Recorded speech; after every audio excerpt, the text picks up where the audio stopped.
Good afternoon, everybody. Welcome back to the coffee review show. Actually, I really don't have a name for it yet, so I'm still trying to figure that out.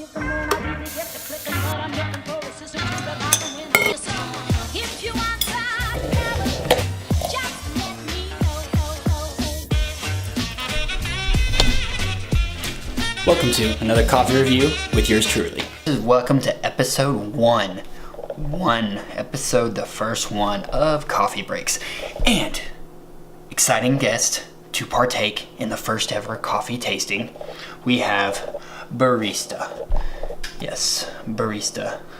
Thank you so much for your beans. It was gratefully appreciated for you to be the first review. Roast from Olympia, Washington is their bean that they gave me. So, with that kind of background, I'm going to be ranking all of these experiences between 1 and 5. 1 being like, it's okay. I will say all these are better than your average cup of coffee. While that is brewing, I'm going to kind of give you the details of what we're going to be reviewing and grading these kind of coffees on. First up, and I have a paper down here in front of me because I knew I'd forget what they were, is taste. What is the overall taste of the coffee? What do I particularly prefer in coffee? I prefer a more sweeter, mild aroma flavor to coffee. But some people really like bitter. Some people really like dark roast. But I'm not like a dark coffee roaster myself. I don't particularly like it, but you know, some people do out there. That's my particular taste.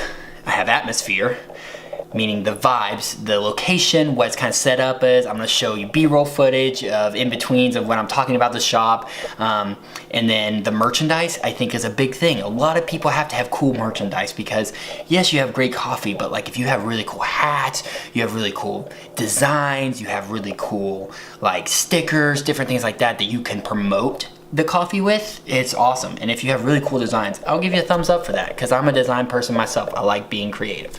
So you have location. Location is a prime thing because if there's no parking and there's no way that I can just walk up to the door and be able to get in without standing in line for 2 hours, it's not gonna happen. Like it's gotta be, like it's literally gotta be a cup of gold coffee. I mean, if I'm gonna sit that long in line, because most of the time we're busy and we don't have that time to sit there in a line for 20 to 30 minutes at a time. We gotta be speedy. So location is all gonna be on the speed of service and how quickly I feel like it is. And then, not least but last, or not last but least, I think that's how it actually goes. Price and experience. So the pricing of the coffee, is it overpriced for what it's actually tasting like, or is it really decently priced for what it tastes like? I got this cup of coffee right here. I usually get Americano. I like Americano because it's just water and coffee. There's no other additives to it. There's no other substitutes, no soy milk, no cream, no nothing. Just straight up, that's how I like the coffee, because then you really taste it. The water, I try not to water it too down, so I actually ask for like a little bit less water than like the espresso.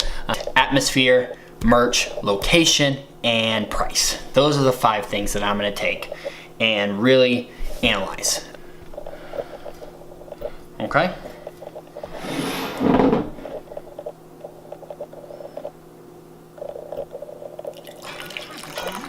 Ooh, that's a beautiful sound. Definitely the aroma, very mild. Definitely has an earthy, good coffee smell. That's a really good, just straight up coffee bean right there. So, let me go ahead and break it down for you. First, we're gonna taste it. Actually, I don't wanna burn my tongue. That's the worst part, is burning your tongue and then you can't taste anything. Mini sip first, and then an actual sip.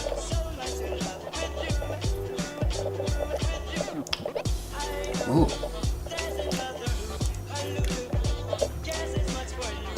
Almost has like a hazelnut flavor to it, but there's no hazelnut in it. That's actually...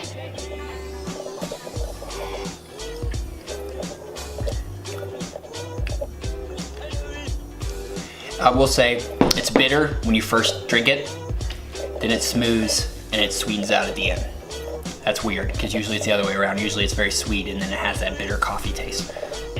Push too high of a number and I can't push too low of a number because there's nothing else to rank it off of because you're the very first barista. So I'll have to say I'm gonna go with a safe 3 Yeah, I'm gonna go with a 3. Atmosphere of Barista. It's smaller, it's a little bit more contained inside. It's got very interesting, I should say, kind of atmosphere. It's very, it's cozy, but it's very modern businessy feel. The only bad thing I have is that there's no outlets. So if you're really wanting to work on your computer or you're gonna have to charge up something, don't go there because there's just very little to no charging areas or electricity ports in there. So you can't plug in anywhere. I like computer working areas. I like solitude in a coffee shop. I don't like the craziness and stuff. So this place, I'm gonna have to give it a 2 because of how crazy busy it can get, just because of its location. Nothing against Barista, it's just the location is just everything. So 2. The merch though, moving on to the merch. Merch is really good. They've got some really cool designs. They've got tons of different ways you can make the coffee, from Chemexes to AeroPress to different ways you can make tea, like really cool machinery in there, and their product design is actually pretty cool. They've got a lot of assortments of different flavors of beans and the roasts, so different flavors of roast, so I think that's really cool. I think that's good to have a variety of flavors. So for the merch, I'll give it a 4 because there's some really cool stuff in there.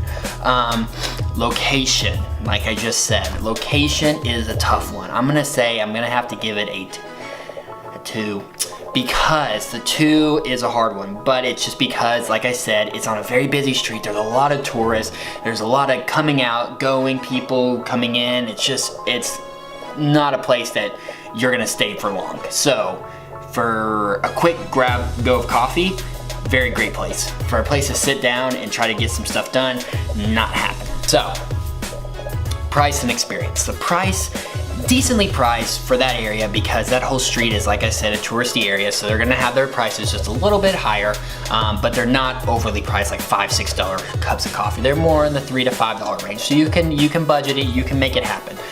This Americano I got, I believe, was like $3.50 or something for like a 12 ounce, so that's good. I'm not complaining, I like that. So the price, I will say a 4.